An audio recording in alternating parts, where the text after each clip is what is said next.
There's a strong connection between goal setting and success. That's not just motivational talk. It's something that's been studied, measured, and proven again and again.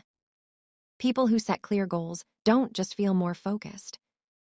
They tend to earn more, grow faster, and move through life with more intention. But here's the part most people miss. Goal setting isn't just about writing down what you want. It's about understanding why you want it and who you need to become to actually achieve it. And that's what I want to talk about today. Not theory, not hype, but how I'm personally approaching financial goal setting this year, and how it's already changing the way I think, plan, and act. Why most people stay stuck financially. A lot of people say they want more money. But when you ask why, the answers are usually vague. I want to be comfortable. I want freedom. I want to stop worrying. Those aren't bad goals, but they're incomplete. Because money doesn't move toward vagueness. It responds to clarity. And for a long time, my financial goals were fuzzy. I wanted more, but I couldn't explain what more actually meant for my life. So I stayed busy. But not intentional. The shift that changed everything. This year, I decided to stop setting financial goals based on outcomes alone. Instead of asking, how much money do I want? I started asking, what kind of life am I trying to build? Because money is just a tool. It's not the destination. When you get clear on the life first, the financial goals start making sense. Step 1, defining what financial success means to me. The first thing I did was redefine success. Not based on social media. Not based on what others are doing. But based on my values. For me, financial success looks like peace of mind, predictability, the ability to make choices without panic, time freedom, and building something sustainable, not flashy. Once I wrote that down, everything else started to align.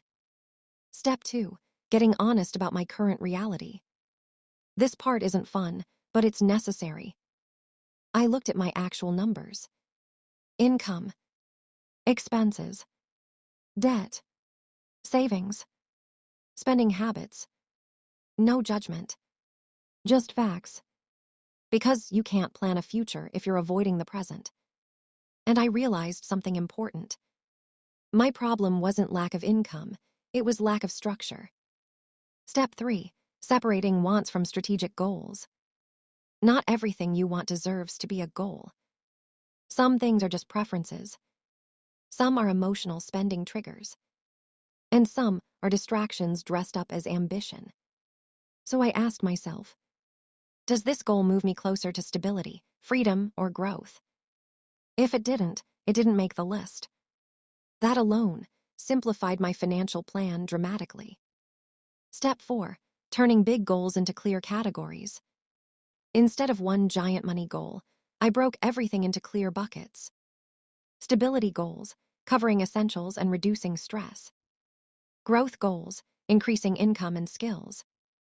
Protection goals, emergency savings and safety nets. Freedom goals, investments, flexibility, and future options.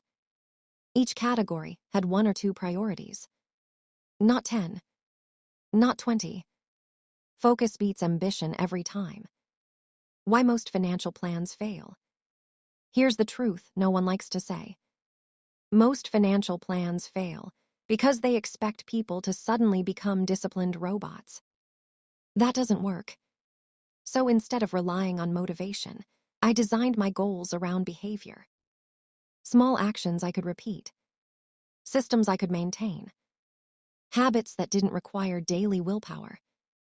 Because consistency is more powerful than intensity. The role of identity in money. This was a big one for me. I realized that my financial results were tied to how I saw myself. If I saw myself as someone bad with money, I behaved that way.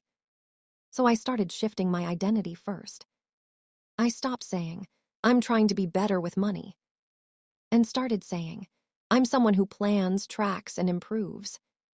That subtle shift changed how I made decisions, especially under pressure. Step 5. Making goals emotional, not just logical. Numbers matter, but emotion drives action. So I attached feelings to my goals.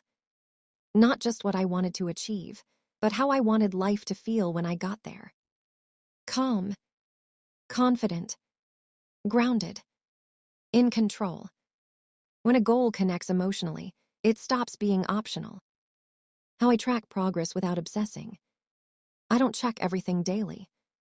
That leads to anxiety and burnout. Instead, I do weekly check-ins and monthly reviews.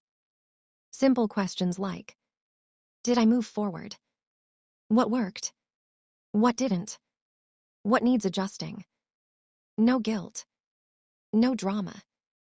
Just course correction. Progress doesn't have to be loud to be real. The power of saying, not yet. One of the most empowering things I learned this year is the phrase, not yet. Not never. Not I can't. Just not yet. That mindset removed so much pressure. It allowed me to delay gratification without feeling deprived. Why this year feels different. This isn't the first time I've set financial goals, but it is the first time I've built them around clarity instead of comparison, systems instead of motivation, identity instead of outcomes. And that's why it feels sustainable. I'm not chasing money. I'm building alignment. Final thought. Financial goal setting isn't about becoming someone else. It's about becoming more you, with better tools, clearer boundaries, and intentional direction. You don't need a perfect plan. You need an honest one. Start small. Stay consistent. Adjust as you go. And remember, progress compounds quietly.